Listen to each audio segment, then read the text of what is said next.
सादर नमस्कार, सादर जय जिनेंद्र। क्षमा ब्रेकिंग जैन न्यूज प्रतिदिन प्रातः, दोपहर एवं रात्रि में देश भर से संपूर्ण जैन समाज से संबंधित सही और सकारात्मक समाचारों के लिए देखना और सुनना न भूलें। साथ में आपसे विनम्र निवेदन है कि यदि आपने इस चैनल को सब्सक्राइब नहीं किया है तो कृपया अवश्य कीजिए और शेयर और लाइक करके धर्म प्रभावना में सहयोगी एवं सहभागी बनिए। अशोकनगर में विराजमान आचार्य श्री शिष्य पूज्य जैन मुनि श्री सुधा सागर जी महाराज के चरणों में जैन समाज के साथ ही अजैन भाई बहिनें भी बड़ी संख्या में पूज्य मुनि श्री के मंगल प्रवचनों का एवं जिज्ञासा समाधान का प्रतिदिन ले रहे हैं। पुण्य लाभ ऐसा ही पिछले दिनों देखने में आया जब अनेक अजैन भाई बहिनों ने पूज्य जैन मुनि श्री के समक्ष रखी अपनी जिज्ञासाएं और प्राप्त किए समाधान। लीजिए सुनिए। भगवान पार्श्वनाथ धाम काकोरी में स्थित साधु सेवा धाम आगम के पद पर चलने वाले ऐसे दिगंबर जैन मुनिराज आरिका माता जी व अन्य त्यागी व्रतियों के विश्राम एवं आहार की पूर्ण व्यवस्था कर रहा है, जो अत्यंत वृद्ध अवस्था में है या रोग ग्रस्त है। आप भी इस पुण्य कार्य में सहभागी बने और पुण्य के भागीदार बने। एक दिन के चौके की राशि मात्र 2100 रूपए। 10 साल की पात्रता जिसमें आपके नाम से साल में 2 बार चौका लगेगा, जिसकी राशि मात्र 11,000 रूपए है। आजीवन साल में 2 बार आपके नाम से चौका लगेगा तथा आपका नाम शिलापट पर लिखा जाएगा। राशि मात्र 25,000 रूपए है। 1 माह की पूजन राशि मात्र 3100 रूपए। दान जमा करने हेतु खाता विवरण Bhagwan Parshvanath Dham trust, bank of Baroda, Chowk branch, Lucknow. खाता संख्या 0645010029 IFSC कोड BARBO LUCKNO। संपर्क सूत्र 9452017984 7007783995। देव के चरणों में नमन करते हुए डॉक्टर गुंजा जी, डॉक्टर नवीन जी पटवा, श्रीमती गंगा जी रघुवंशी ये हमारे बीच में आए हुए हैं। आप में से 2 जिज्ञासाएं आप तय करें। नमस्तुभ्यम गुरु जी। मेरा प्रश्न है गुरुदेव कि विगत 23 वर्षों से मैं अध्यापन का कार्य कर रही हूँ, परंतु मैंने देखा है कि जो पहले छात्रों में अनुशासन था, शिक्षक के प्रति प्रेम था, वो धीरे धीरे कम होता जा रहा है। क्या इसके लिए शिक्षक जिम्मेदार है? क्या शासन की नीतियां जिम्मेदार हैं? क्या माता पिता जिम्मेदार हैं?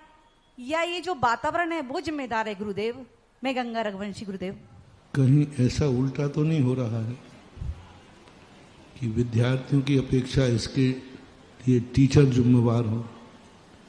क्योंकि गुरु के अनुसार शिष्य की परिणति होती। आज वही स्कूल में बहुत अच्छा टीचर और प्रिंसिपल हो तो उनके रिजल्ट क्यों अच्छे आते हैं और दूसरे स्कूल के रिजल्ट क्यों बिगड़ते हैं? विद्यार्थी दोनों में बराबर हैं, दोनों में एक सी योग्यता वाले हैं, फिर बच्चा तो मिट्टी के समान होता है। हम मिट्टी का दोष नहीं कह सकते हैं, मिट्टी तो सब एक समान होती हैं। कुमार की परिणति में अंतर आना चाहिए। यदि हम टीचिंग में गुरु का पद स्वीकार कर लें, मैं सदा कहता हूं कि अंग्रेजों ने सबसे बड़ी दुर्नीति अपनाई कि हमारे गुरु पद को कर्मचारी में डाल दिया। आज टीचर किस में आते हैं? सरकार के उसमें कर्मचारी में। और कर्मचारी से पूछा गया कि भाई तुम मास्टरी क्यों करना चाहते हो? पढ़ाने के लिए? नहीं, आजीविका के लिए। पहले लोग मास्टर पढ़ाने के लिए मास्टर बनते थे, वशिष्ठ जैसे गुरु पढ़ाने के लिए, आजीविका के लिए नहीं। ज्ञान और औषधि ये दान की चीजें थी हमारे। पहले वैद्य आजीविका के लिए औषधि नहीं करता था, आजीविका के लिए वैद्य डिग्री नहीं करता था, संसार को निरोग बनाने के लिए वैद्य डिग्री करता था। जैसे उसका उदाहरण है रामचंद्र जी के समय पर सुषेण वैद्य। सुषेण वैद्य ने जब लक्ष्मण के लिए संजीवनी बूटी बताई, उसने फीस क्या ली थी? चाहता तो अयोध्या का राज्य भी ले सकता था, कोई फीस नहीं ली उसने, कोई फीस का उल्लेख नहीं मिलता। इससे सिद्ध है कि पहले वैद्य जो हैं आजीविका के लिए औषधि नहीं कहते थे, मात्र निरोग कर सामने वाला मरीज निरोग होना चाहिए, ये था औषधि दान। इसी प्रकार पहले मराने वाले वशिष्ठ जी, द्रोणाचार्य आदि, ये आजीविका के लिए नहीं पढ़ाते थे।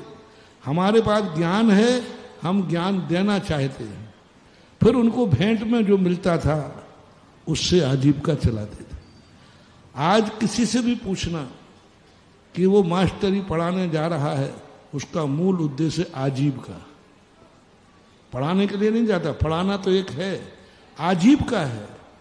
आज ज्ञान दान आजीविका का कारण बन गया, और आजीविका का जो कारण बन जाता है फिर वहां ईमानदारी नहीं बरत पाती।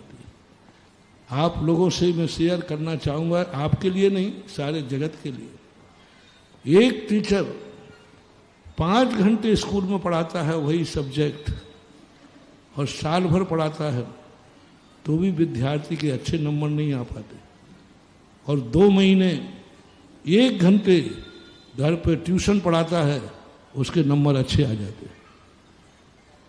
ऐसा क्या है उस 1 घंटे में जो 8 घंटे स्कूल में नहीं, 5-10 बजे से लेकर 5 बजे तक। तो हमारे जो अंग्रेजों ने हमारी जो गुरु परंपरा थी, उस गुरु परंपरा को इतना अनुशासनहीन कर दिया कि आज मास्टर का लक्ष्य ही नहीं कि मैं विद्यार्थी को पढ़ाऊं, उसका लक्ष्य है कि मैं वेतन पाऊं, मैं आजीविका चलाऊं, मुझे अपने घर का परिवार का पालन करना है, हमें अपना परिवार चलाना है। और मेरा सिद्धांत है कि हर टीचर वशिष्ठ बन जाए और बच्चों को राम लक्ष्मण भरत शत्रुघ्न मान ले, तो आज भी हम राम पैदा कर सकते हैं। ये बच्चे राम के समान है, राम में और बच्चों में कोई अंतर नहीं। बचपन में कहते ना, बच्चा भगवान का रूप होता है। हम कैसा ढालना चाहें हमें ढालना चाहिए। कुछ हद तक माँ बाप भी पक्ष में, माँ बाप भी जिम्मेवार है, क्योंकि उन बच्चों के लिए इस प्रकार का संस्कार वो नहीं दे पाते हैं जो संस्कार मिलना चाहिए। रही बात बच्चों की, तो हम बच्चों को दोष इसलिए नहीं दे सकते हम कि उनके पास कोई अधिकार ही नहीं। स्कूल हमने खोला, स्कूल हमने भेजा, स्कूल का निर्णय हमने किया कि हम इस स्कूल में बच्चे को पढ़ाएंगे, तो ये तो निर्णय करने वाले के ऊपर है, ऐसा मानना। बहुत अच्छा प्रश्न था और सभी को समाधान दिया गुरुदेव ने। डॉक्टर गुंजा जी जैन अपनी जिज्ञासा रखें और अगली जिज्ञासा के लिए तैयार रहें।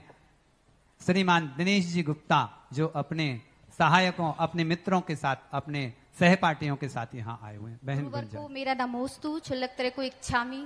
महाराज जी, मेरी यह जिज्ञासा है कि मान, अभिमान, घमंड एक नकारात्मक भाव है, लेकिन आजकल देखा जाता है कि प्रायः शिक्षक में भी यह पाए जाते हैं। तो महाराज जी, ये कहाँ से आते हैं और इसका दुष्परिणाम क्या होगा? मान और अभिमान सदा से रहे। कोई बुराई कभी आज ही बुराई नहीं है, जितनी बुराइयां हैं अनादि अनंत काल से। चौथे काल में भी मान था। रावण किस कारण से युद्ध में मारा गया? मान के कारण। जितने युद्ध देखो, बड़े बड़े युद्ध हुए, सब मान के सहाय से हुए। इसलिए मान और अभिमान तो सदा से रहे हैं। बस व्यक्ति को सोचना चाहिए कि जिन जिन ने अभिमान किया है उनको एक ना एक दिन धूल में गिरना पड़ा। आकाश में लहराने वाला झंडा अहंकार में चला जाता है और नींव के पत्थर से कहता है कि देख, तू तो जमीन में गड़ा हुआ है, तुझे कोई हवा नहीं मिल रही, मैं आकाश में उड़ रहा हूं। और उस अहंकार में वो नींव के पत्थर को एक ठोकर मार देता है, नींव का पत्थर खिसक जाता है और आकाश में लहराने वाला ध्वजा कहाँ गिरता है? धूल में गिर जाता है। तब उसको पता चला कि मैंने जो आकाश की ऊंचाइयां छू थी इस नींव के पत्थर के बल पर की थी। उस समय आता है। हमारे पूज्य गुरुदेव कहा करते थे, जब चुनाई होती है बहुत बड़ा महल बनता है, मालूम वो महल किस पर टिका है? जो पत्थर की चुनाई में जो एक छोटा सा टुकड़ा कत्तल लगाई जाती, कत्तल, इतनी सी कत्तल, यदि वो कत्तल निकल जाए तो पत्थर हिल जाएगा पत्थर हिलेगा तो दीवार में दरार आ जाएगी, और दीवार में दरार आ जाएगी तो छत नीचे आ जाएगी, तुम रोड पे आ जाओगे। उस कत्ल की कीमत समझो कि उस कत्ल के कारण से पूरा महल टिका हुआ है। टुकड़ा कितना सा है, कत्ल टुकड़ा कितना सा है, लेकिन उस कत्ल में पूरे महल को गिराने की शक्ति है। इसलिए ये मत सोचो कि ये छोटा सा कत्ल का टुकड़ा है, इस पर महल भी टिका हुआ है। शिक्षिका महोदय, शिक्षक महोदय, एक बात कहूंगा कि गुरु तो अभी अशोक नगर में एक ही हैं, वो सामने विराजे हैं। जितना इनसे सीखना हो उतना सीख लो, और सच में आप भी 4 माह तक होते होते गुरु बनने की ओर बढ़ जाओगे। एक बार तालियों का उद्घोष करिएगा। और बड़े आनंद से दिनेश भाई गुप्ता अपनी जिज्ञासा रखें। अशोकनगर में धर्म संसद में आसंदी को सुशोभित कर रहे परम पूज्य गुरुवर, आपके चरणों में सादर नमन नमोस्तु। पिछले रविवार की बात है, जिज्ञासा तो मेरी वहीं शांत हो गई थी। मैं धर्मपत्नी से कह रहा था कि ऐसा क्या मकड़ जाल में उलझे हैं कि गुरुदेव अशोकनगर में हैं और हम दर्शन करने भी नहीं जा पा रहे।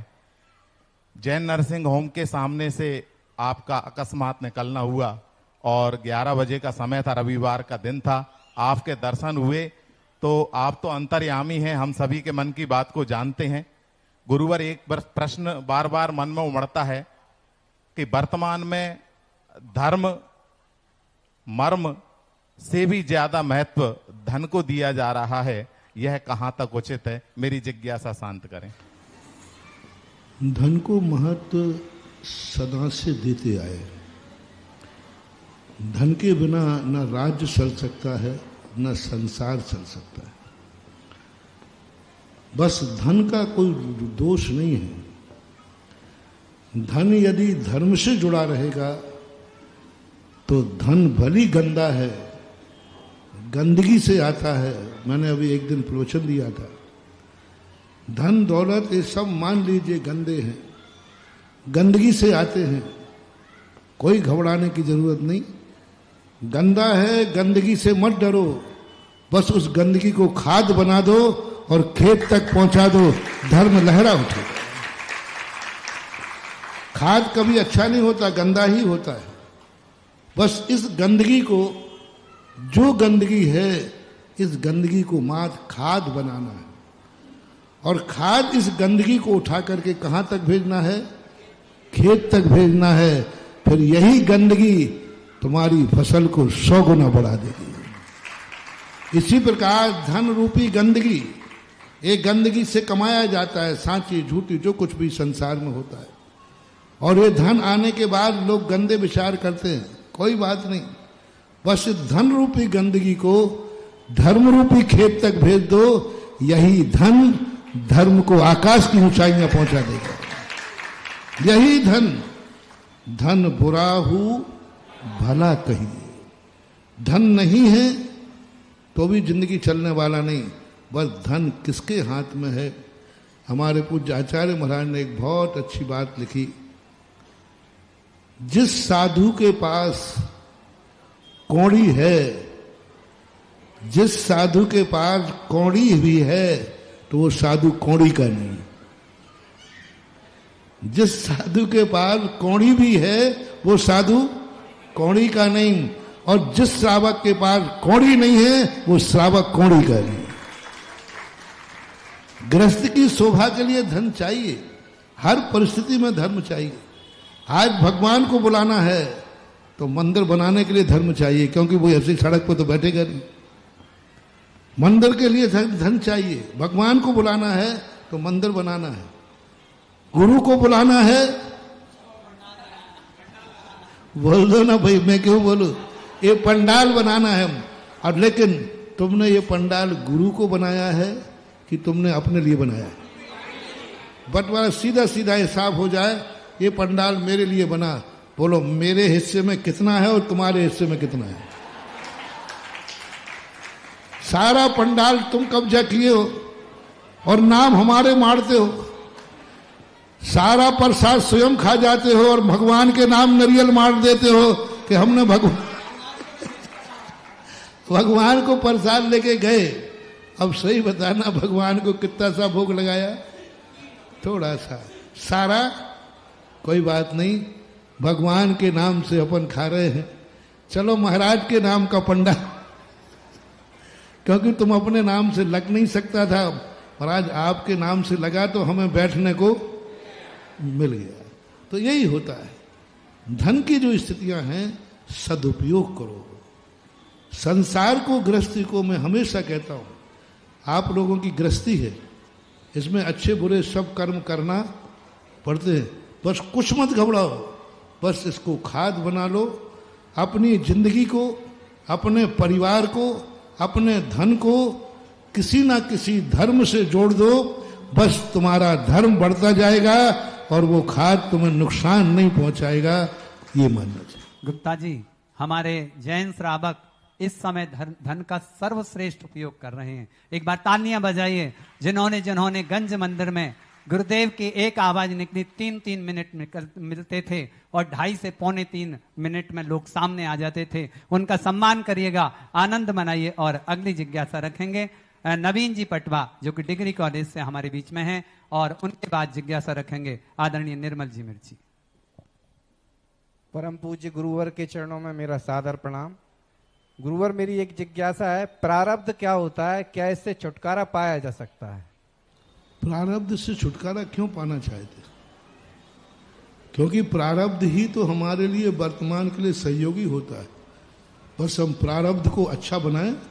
प्रारब्ध कोई भगवान ने नहीं लिखा है, प्रारब्ध हमने खुद लिखा है, पर इतना फास्ट लिखा है, इतना फास्ट लिखा है कि खुदा खुद लिखे और खुदा बात। अंत में आप विद्यार्थी को आप देखना, जब अंत के 5 मिनट शेष बढ़ते हैं परीक्षा के समय, उस समय जो वो रिट्टा चलाता है 5 मिनट में, ना तो वो राइटिंग देखता है कुछ नहीं, क्योंकि 5 मिनट शेष बचे, और बाद में जब उसकी कॉपी जांची जाती है तो मास्टर को कुछ समझ में नहीं आता। यदि उसी विद्यार्थी को बुलाया जाए कि भैया तूने लिखा है, तू ही बाँच के सुना दे, तो वो भी नहीं बाँच पाएगा। बस यही अपनी जिंदगी है कि अपनी जिंदगी में हमने इतनी दौड़ धूप में अपनी किस्मत लिखी है, इतनी दौड़ धूप में किस्मत लिखी है कि हम अपनी खुद को किस्मत को खुद नहीं बाँच पा रहे हैं।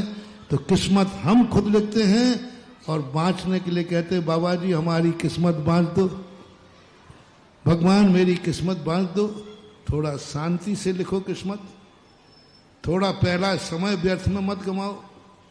साल भर पढ़ने को मिला है, 3 घंटे लिखने को मिला है, तो उसका सदुपयोग करो। आराम से जिंदगी लिखो, अच्छी राइटिंग में लिखो, खुद लिखोगे और खुद ही बाँचोगे, और खुद की जिंदगी खुद बाँच लेता है। यही सबसे बड़ा विकास का सूत्र है। फिर वो प्रारब्ध को बुरा नहीं कहेगा, वो प्रारब्ध को अच्छा कहेगा, उसको नंबर भी अच्छे मिलेंगे। गुरुदेव एक बात कह रहे हैं 2-3 दिन से। गुरुदेव ने कहा है, आज भी प्रवचन के अंत में कहा था, वसीयत नहीं करती तकदीर के फैसले। क्या कहा था? तकदीर नहीं करती, तब वसीयत नहीं करती तकदीर के फैसले। उड़ान तय करेगी कि आसमान किसका है। मेरे जहन में दिन भर से ये शब्द गूंज रहे हैं, आप भी गुंजाइए। और प्रारब्ध के लिए महत्व देते हुए अगला प्रश्न निर्मल भाई मिर्ची, और उनके बाद में तैयार रहें। इंदौर से हमारे बीच में हैं ममता जी चतुर्वेदी और संगीता जी, श्रीमती ममता जी चतुर्वेदी और संगीता जी जैन, इंदौर से हमारे बीच। गुरुवर, 3 लोक में जितने भी कर्म के परमाणु हैं, उतनी बार आपके चरणों में नमोस्तु नमोस्तु नमोस्तु। गुरुवर, आपने एक दिन प्रवचन में कहा था कि हम कोई भी चीज 2 आत्मा से नहीं छुपा सकते, एक निजात्मा और एक परमात्मा। तो गुरुवर, मेरी जिज्ञासा ये है कि कर्म तो पौद्गलिक होते हैं, अजीब होते हैं, तो कर्म को कैसे पता कि हमने शुभ भाव किए हैं या अशुभ भाव किए हैं? क्योंकि वह उसी जाति के बनते हैं हमसे, जबकि वो अजीब है। नमोस्तु महाराज जी। अलार्म घड़ी को कैसे बजा कि इन्होंने 4 बजे हमें बजना है? घड़ी ने 4 बजे नहीं जानता, हमने घड़ी में सेट किया है कि 4 बजे बढ़ना है।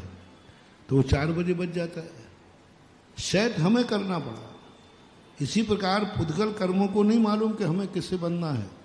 हमने खुद कसाय करके पुद्गलों को निमंत्रित किया कि मैंने ऐसा परिणाम किया है तो हमें ऐसा बंद बनना है, हमें ऐसा बंद होगा। पुलिस को अपराधी पुलिस को बुलाता है कि पुलिस आ जाती है? बस जैसे अपराध करने वाला पुलिस को नहीं बुलाता फिर भी पुलिस ढूंढते हुए आ जाती है, ऐसे ही राग द्वेष करने वाला कर्मों को नहीं बुलाता, वो कर्म अपने आप ढूंढता आ जाता है कि तुमने अपराध किया है। कौन अपराधी पुलिस को बुलाता है? लेकिन पुलिस फिर भी अपराधी को ढूंढ लेती है। ऐसे ये कर्म होते हैं कि किसने राग द्वेष किए हैं और वो उस राग द्वेष करने वाले को ढूंढ लेते हैं, क्योंकि नेचुरल स्वभाव है। किसी ने तेल लगाया है, क्या गंदा होने के लिए लगाया है? नहीं, परिणाम है तेल। लेकिन धूल क्या चिपकने के लिए उड़ी थी? धूल चिपकने के लिए उड़ी नहीं थी। लगाने वाले ने तेल धूल को चिपकाने लगाया नहीं था। फिर भी जब भी धूल उड़ी, जहां तेल चिपका था धूल भी चिपक गई। ये प्रकृति का नियम है। ममता जी चतुर्वेदी, संगीता जी अपनी जिज्ञासा रखें और अगले जिज्ञासा के लिए तैयार रहें। स्वर्ण जी जैन, अध्यक्ष श्री पार्श्वनाथ दिगंबर जैन मंदिर समिति, स्मृति नगर, इंदौर। सभी साथी एक साथ खड़े हो जाएं जिससे आपकी हाजिरी पूरे भारत में ही नहीं बल्कि पूरे विश्व में लग जाए। श्रीमती ममता जी चतुर्वेदी, संगीता जी। गुरुदेव के चरणों में सत सत नमन। गुरुदेव, आज मैं आपके दरबार में आई हूँ, मैं बेहद परेशान हूँ। मुझे लगता है पहले तो मेरा जीवन बहुत अच्छी तरह से चल रहा था, लेकिन 2019 में मेरे पति जो टीआई थे उनका अचानक देहांत हो गया और मेरे सारी जिम्मेवारी मेरे ऊपर आ गई है। मेरा एक बेटा है जिसका नाम सिद्धार्थ है, जिसको मैं आज से 20 साल पहले नसीहत जी के जैन मंदिर में और मुनि महाराज श्री योगेंद्र सागर जी महाराज के दरबार में ले गई थी, जो चांदखड़ी का दरबार लेते थे। लेकिन मुनि महाराज ने समाधि ले ली झालावाड़ में और मेरा बेटा बोलते बोलते 4 साल तक अचानक जब उसका मन होता है बोलता है, उसकी आवाज चली गई। अब मेरा इतनी है हे मुनि महाराज, इससे ज्यादा किसी माँ के लिए क्या दुख हो सकता है? या तो ईश्वर मुनि महाराज मुझे बच्चा नहीं देते, या फिर हमें ऐसा लगता है, हर व्यक्ति को लगता है कि न्यायालय मुझे सजा न दे। हर व्यक्ति माला फेरता है कि न्यायालय को हमें सजा नहीं देना चाहिए, लेकिन न्यायालय अपराधी की इच्छा को देखकर सजा नहीं देती, वो कानून को देख करके सजा देती है। इसी प्रकार प्रकृति कोई हमारे लिए ईश्वर न्यायाधीश है। वो हमारी इच्छाओं को देख के नहीं देगा। हमने जैसा कर्म किया है वैसा ही प्रकृति हमारी जिंदगी देती है। इसकी बहुत लंबी कहानी होती है, हम वर्तमान नहीं समझ पाते हैं। हमें अतीत को समझना होगा कि अतीत में हम क्या थे, उसकी सजा हमें मिलती है। Om. Kshama breaking Jain news YouTube channel पर विज्ञापन देकर धर्म प्रभावना में बने सहभागी। विज्ञापन देने हेतु संपर्क कीजिए मोबाइल नंबर 9026900740 एवं समाचार एवं वीडियो भेजने हेतु WhatsApp number 9335236222। Kshama breaking Jain news YouTube channel देखने के लिए आपको बहुत बहुत धन्यवाद। सादर प्रणाम, सादर जय जिनेंद्र।